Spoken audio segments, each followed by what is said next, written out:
Welcome back to Jersey Matters. Children in New Jersey may have to get a flu shot if they want to go to school. There is a bill in Trenton that would make that mandatory. Here's my interview with the author of that bill, Burlington County Democratic Assemblyman Dr. Herb Conaway. Assemblyman, thanks a lot for joining us. I appreciate it. You are going to enter a controversy again, it seems like, with this bill. Tell us exactly what this bill says. This bill will require K through 12 students and college students to get vaccinated against seasonal influenza. We know that seasonal influenza is on its way.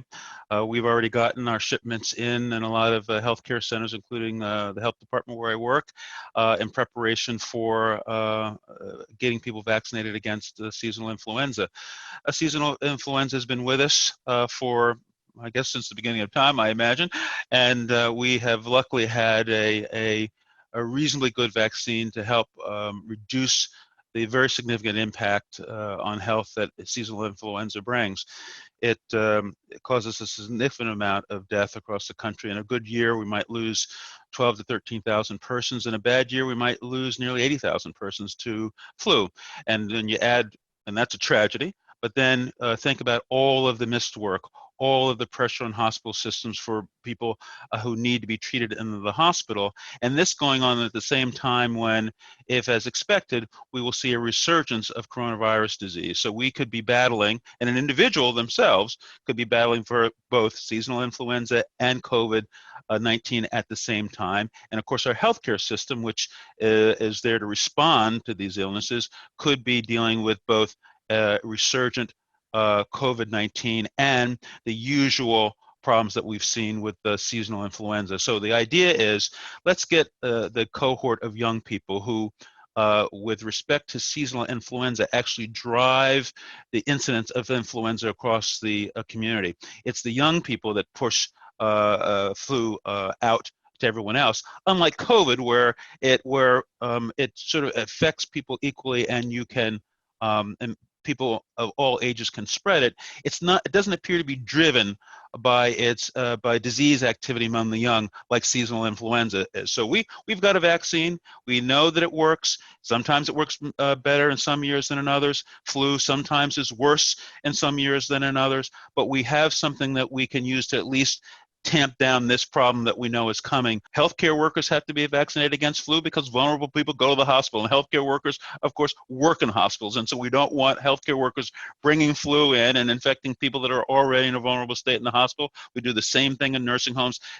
A vaccine mandate, or I should say an influenza vaccine mandate, is nothing new. It serves a great purpose. It reduces hospitalization, reduces costs related to hospitalization, reduces the number of people who might die from exposure to seasonal flu. We know that it works.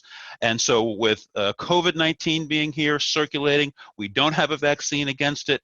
We know that both of these vaccines are going to be circulating at the same time as we are quite properly, in my view, getting kids back to school so that they can get the education they critically need, and the parents of those children can get back to work and get this economy going. So it's all related. So it's related, but to be clear, let's be clear that the flu shot's going to have no effect on COVID-19, none whatsoever. Absolutely. And the people that are against mandated vaccinations are claiming that you're using the pandemic to do something you would never been able to do before, and force the flu vaccine because it can confuse the issue. Is there any truth to that?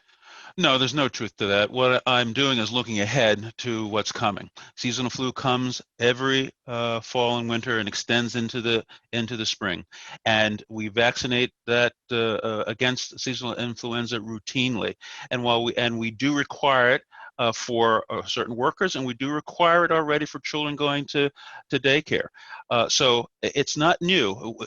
It's when you know the flu is going to come no matter what, and you know that COVID-19 still continues to circulate in our society, and you know that both of them are deadly. In the case of COVID, it's probably 3 to 5 times more deadly than flu, but influenza still causes quite a number of deaths, many of which could be prevented by the simple application of a safe vaccine. And so I'm looking at the fall coming and the winter coming, kids going back to school, and saying, what can I do to prevent loss of life. What can I do to prevent diseases? What can I do to protect the health of the public?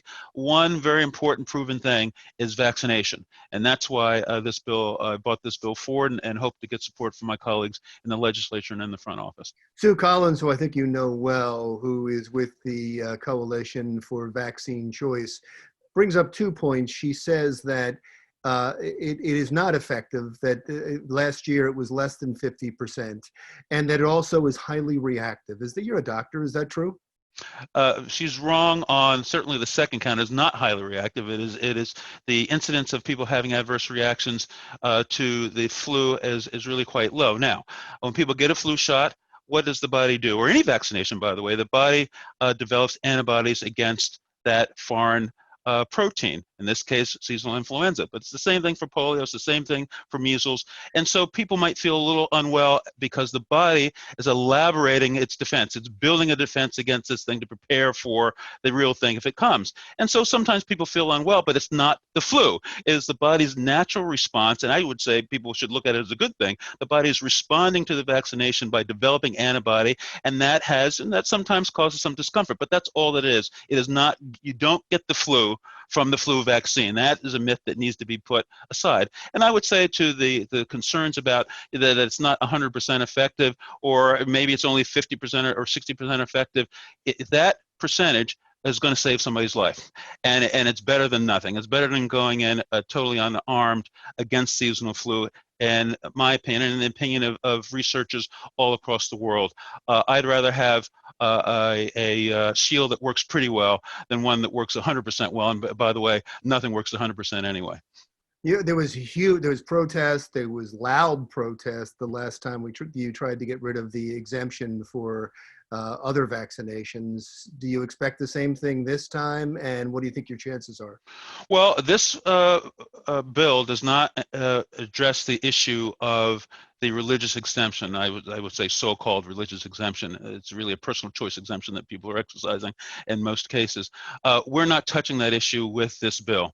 All this bill says is that with the coming of the seasonal flu and the setting of circulating coronavirus disease, we had better be forearmed and prepared for what could be I don't want to use the word catastrophe because I don't like to overstate things, but a very serious problem with 2 serious diseases, deadly diseases circulating among our community this winter, which could put an unbearable strain on our healthcare system, trying to treat both people who come into the hospital with seasonal flu and people who come into the hospital with resurgent COVID-19. So I'm trying to be prepared like a good Boy Scout, a good Cub Scout. I only made it to Cub Scout. I didn't quite make the Boy Scout level, but being prepared as a good Cub Scout and saying, I know what's coming, I know the science, and we can safely protect people by the application of this measure. So by leaving the exemptions in, I know that's not your choice, but the exemptions will be in by the exemptions still being in, that should relieve some tension in this. Should relieve some tension on that issue for the public and for the legislators who are going to have to do the voting, I hope. We'll see. Wonderful. Thanks for spending time with us. I appreciate it. Good luck with your bill. Glad to do it. Burlington County Assemblyman Dr. Herb Conaway. When we come back, Joe Piscopo is thrilled that gyms are reopening in New Jersey. We'll explain when Jersey Matters continues.